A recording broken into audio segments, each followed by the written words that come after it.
Golf. Anyone. Richard had always believed, firmly and proudly, that he was the better golfer. Not just a little better, not on a good day better. No, Richard was consistently better to Bill at golf. At least, that's how he told the story. Bill usually just shrugged, sliced his drives into nearby shrubbery, and accepted defeat with the calm resignation who had made peace with sand traps. For years, their matches followed a predictable pattern. Richard would stride onto the course with confidence of a tournament champion, while Bill showed up with a mismatched set of clubs. By the third hole, Richard would be narrating his own greatness. "Watch this, Bill," he'd say, lining up a putt. "This is all about touch." The ball would roll, curve, wobble, and drop in. By the 18th hole, Richard won. Bill lost. Richard would remind him of it, just enough to be irritating. Then one day, something changed. Bill showed up with new gear. His golf bag looked like it had been assembled by a team of engineers. The clubs gleamed in the sunlight. His shoes didn't squeak. His hat actually fit. "Well," he said, circling Bill. "Someone's been shopping." Bill grinned. "Figured I'd upgrade." Richard replied. "Let's see if it helps." On the first hole, Bill drove the ball straight down the fairway. Richard blinked. "Lucky shot," he said. On the second hole, Bill landed within 10 feet of the pin. Beginner's luck. By the 6th hole, Bill was winning. By the 9th hole, Richard had stopped narrating. By the 18th hole, Bill had beaten him. Richard laughed it off, of course. "Fluke," he said. "Happens to the best of us." But then it happened again, and again, and again. Bill wasn't just improving, he was dominating. His shots were precise. He didn't even seem to think about it. He'd just walk up, swing, and thunk. Another perfect shot. Richard began to feel uneasy. This wasn't the Bill he knew. The old Bill had once got his ball stuck in a bench and said sorry. Now Bill was 5 under. 5 under! Richard lay awake staring at the ceiling. Something's not right? Bill invited him to play. Richard agreed. "Oh, I'll be there," he said. But this time, he came prepared. He arrived early.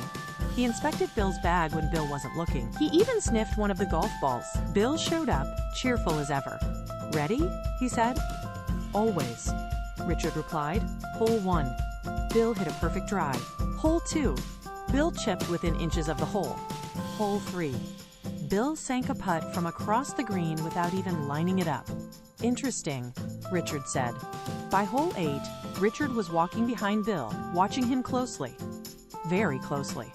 By hole 12, Richard crouched down behind a bush to observe Bill's swing. By hole 15, a groundskeeper politely asked Richard to stop crawling. Finally, on the 18th hole, it happened. Bill lined up for his final shot.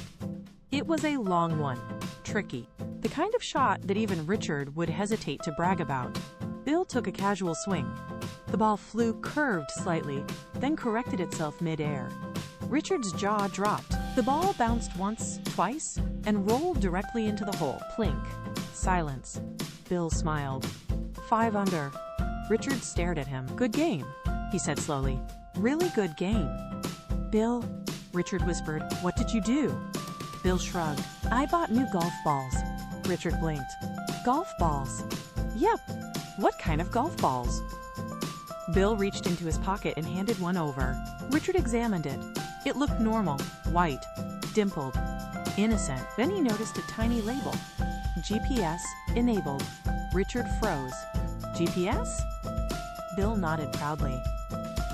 "Yeah, they never missed the hole." "Exactly," Bill said. "Watch this." He tossed the ball onto the green. The ball paused. It remembered slowly at first, weaving around bumps, dodging a divot, then plunk. Straight into the hole. Bill beamed. Richard stared at the hole, then at the ball, then at Bill, then back at the hole. Richard said, "That's not golf." Bill tilted his head. "Sure it is. I still have to hit it." Richard opened his mouth, closed it, opened it again. "Bill, the ball is driving itself." Bill shrugged. "It's team effort." Richard stood there for a long moment, not knowing what to say. He reached into his own bag, pulled out one of his golf balls. "Well," he said, "mine don't even know where I am." "Hey," he said kindly, "don't worry, you're still the better golfer." "Yeah," he said. You just need smarter balls.